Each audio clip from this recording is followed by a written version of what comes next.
Before we begin this video, I recommend that you visit google.com and search for dinardata.com.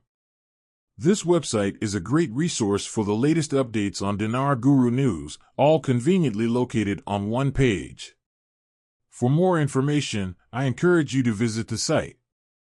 RV news is quiet, just a lot of wild rumors out there. I still very much believe the RV process has started.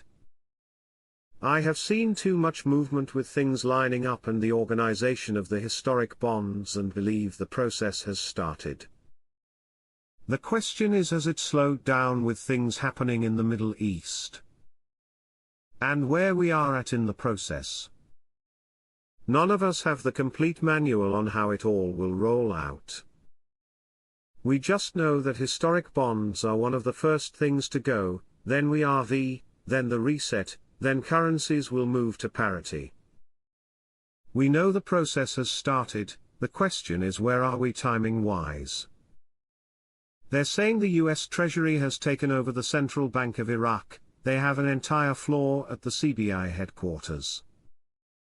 It is reference to the CBI not getting the banks that were supposed to be sanctioned to cease and comply. The US Treasury is here to oversee and stop any money laundering that was preventing us from having our monetary reform.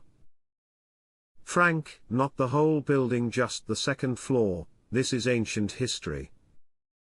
Urgent, the governor of the central bank submits a request to be relieved of his post. Quote, the governor of the central bank, Ali Al-Alak, submitted a request to the relevant authorities to relieve him of his position. Central Bank Governor, we will not reduce the dollar exchange rate now. Rocket attack at Iraqi military base injures US personnel.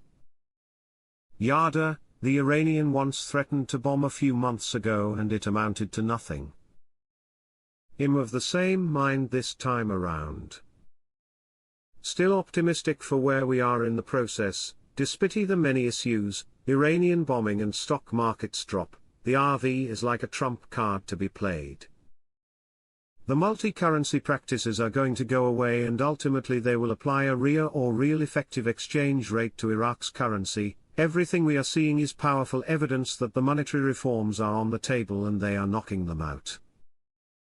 Ali Al-Lami, a member of the Parliamentary Oil and Gas Committee, confirmed on Tuesday that the Iraqi oil tankers company has a significant shortage, indicating that the director of the company emphasized their need for 60 tankers.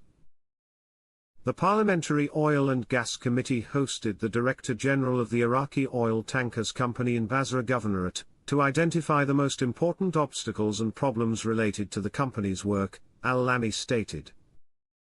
According to his explanation, the company's director complains about the lack of tankers in this company, and requested support from the Ministry of Oil and the Parliamentary Oil Committee to obtain some approvals and the necessary financial allocation to purchase oil tankers.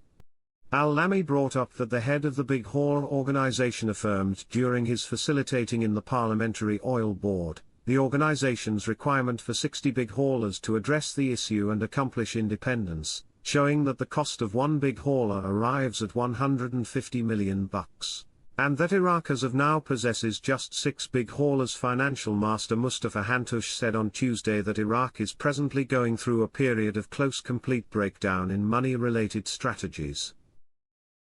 In a statement too, Hantush stated that the matter is not limited to the banking system, but rather extends to the policy of protecting the local currency against foreign currencies, the policy of activating banking operations and supporting the Iraqi market, as well as the financing policy supporting the Iraqi sectors.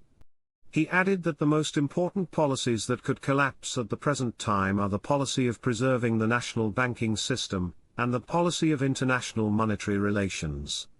He added, different strategies are undermined with breakdown, the most significant of which are the modern, rural, the travel industry and different approaches, notwithstanding the strategy of specialized legitimate financial assessment supporting the development of the business sectors, taking note of that the following stage should be to save money-related arrangements through public financial and banking plans.